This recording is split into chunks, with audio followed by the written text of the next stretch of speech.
nuclear energy ကကမ္ဘာပေါ်မှာဈေးအကြီးဆုံးနဲ့အစွမ်းထက်သောစွမ်းအင်ဖြစ်တယ်။ nuclear စွမ်းအင်ဘယ်လိုဖြစ်ပေါ်လာလဲဆိုတော့ nuclear reactor ထဲမှာရှိတဲ့ atomic nucleus တွေရဲ့ကွဲထက်မှုပေါင်းစည်းမှုကြောင့်ဖြစ်ပေါ်လာတယ်။ atomic nucleus တွေကွဲထက်မှုကြောင့်ဖြစ်လာတဲ့ဖြစ်စဉ်ကို nuclear fission လို့ခေါ်ပြီး atomic nucleus တွေရဲ့ပေါင်းစပ်မှုကြောင့်ဖြစ်လာတဲ့ဖြစ်စဉ်ကို nuclear fusion လို့ခေါ်တယ်။ nuclear ဘုံပေါက်ခွဲမှုတွေလျှက်စစ်စွမ်းအင်ထုတ်လုပ်တဲ့ဖြစ်စဉ်တွေမှာတွေ့ရတဲ့ reaction က nuclear fission ဖြစ်တယ်။ nuclear fission အကြောင်းပြောပြီး nuclear reactor ထဲမှာအသုံးပြုတဲ့ uranium အကြောင်းပြင်ပြောပြမယ်။ uranium ဆိုတာက nuclear reactor ထဲမှာစွမ်းအင်စတင်ဖြစ်ပေါ်ဖို့အသုံးပြုတဲ့လောင်စာဖြစ်တယ်။ uranium မှာအဓိကအားဖြင့် isotope အမျိုးအစား၃မျိုးရှိတယ်။ isotope ဆိုတာက atomic number တနည်းအားဖြင့် proton အရေအတွက်တူပြီး mass number neutron အရေအတွက်မတူတဲ့အရာဖြစ်တယ်။ nuclear reactor ထဲမှာဆိုရင် uranium-235 ဆိုတဲ့ isotope ကိုအသုံးပြုတယ်။ uranium-235 မှာဆိုရင် proton က92လုံးရှိပြီးတော့ neutron က143လုံးရှိတယ်။ nuclear reactor ထဲမှာ fission စတင်ဖြစ်ပေါ်ဖို့အတွက် uranium nucleus တစ်လုံးကို neutron တစ်လုံးဝင်တိုက်တယ်။ဝင်တိုက်လိုက်တဲ့အခါ uranium nucleus ကနေမတူညီတဲ့ nucleus အမျိုးအစားနှစ်ခုနဲ့ neutron တွေထွက်သွားတယ်။အသစ်ဖြစ်လာတဲ့ nucleus တွေကို daughter nucleus တွေလို့ခေါ်တယ်။ daughter nucleus တွေအပြင် neutron တွေကဘယ်ကထွက်လာလဲဆိုတော့ဒီမှာဆိုရင် daughter nucleus တွေရဲ့ mass number parent nucleus တွေရဲ့ mass number ထက်လျော့သွားတယ်။အဲ့ဒီလျော့သွားတဲ့ mass number ကအသစ်ကွဲထွက်လာတဲ့ neutron တွေဖြစ်တယ်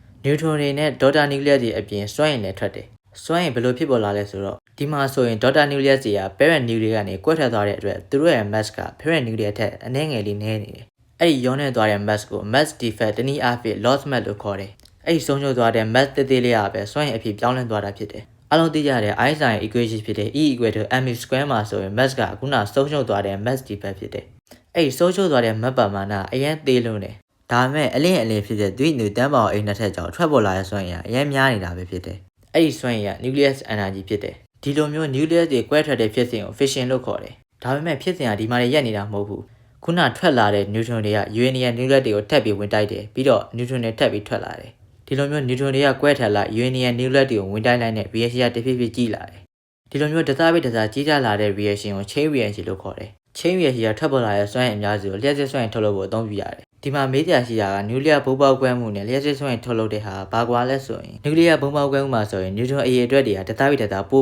ပြီးတော့များလာတယ်။အဲ့ဒီ neutron တွေက uranium nucleus တွေမကုန်မချင်းဝင်တိုက်မှုတွေတစားဖြစ်ပေါ်နေတယ်။အဲ့ဒါကြောင့်စွမ်းအင်ကလည်းတစားပြီးတစားကြီးပွားလာပြီးတော့ပေါက်ကွဲမှုတွေဖြစ်ပေါ်တာဖြစ်တယ်။လျှက်စစ်စွမ်းအင်ထုတ်တဲ့အခါမှာတော့ neutron အရေအတွက်တွေကိုရှော့ချဖို့အတွက် control rod ဆိုတဲ့အရာကို nuclear reactor တွေထဲမှာအသုံးပြုတယ်။အဲ့ဒီ control rod က neutron တွေကိုစုပ်ယူနိုင်တဲ့အတွက် chain reaction ကိုရပ်တန့်နိုင်တယ်။ chain reaction ကထွက်ပေါ်လာတဲ့စွမ်းအင်အပူတွေကိုရေကနေရင်ငွေ့အဖြစ်ပြောင်းတဲ့နေရာမှာအသုံးပြုတယ်။အဲ့ဒီရင်ငွေ့တွေကပဲတာဘိုင်တွေကိုလဲစေပြီးတော့ generator ကနေလျှက်စစ်စွမ်းအင်ထုတ်ပေးတယ်